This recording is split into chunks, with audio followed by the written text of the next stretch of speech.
Okay, well, let's talk about your recruitment process a little bit. You decommitted from OU I did. a couple of months ago. Are the Sooners still kind of in the mix? Do you still keep an eye on them a little bit? They are. Yeah? He's definitely home still in my heart. You know, Coach Miguel Chavis, Coach Venables, Coach Bates. That was nothing but love coming from them.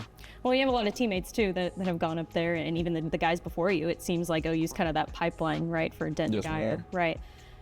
But you also have other offers on the table, like you said, 33. You got some of the big dogs, Texas A&M being your first one, Texas, Georgia, Oregon. Talk to me a little bit about the programs that stand out to you.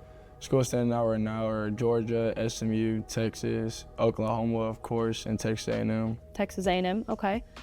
Texas A&M, it's a big one. Like you said, your first offer. Have you been to Kyle Field before? I've been there multiple times. And Multiple I love times, yeah. Can you imagine yourself playing in a game at Kyle Field and how loud the atmosphere is? Well, I've talked to many recruits about that, and they're like, I don't even know if I'd be able to hear its snap count because it's so loud. You definitely get a feel for Kyle Field if you play at C.H. Collins because it's so compact. You can just feel the energy like on the field. Like you can't hear anything, so it really reminds me of C.H. Collins and Kyle Field. Like the field literally moves. I've never been to a game up there, but that's definitely on my bucket list. I'd love to. Now, Texas, what stands out to you about the Longhorns? Definitely the speed development part they have. You know, all the receivers running 4.3, 4.4s. You know, Xavier Worthy runs a 4.2.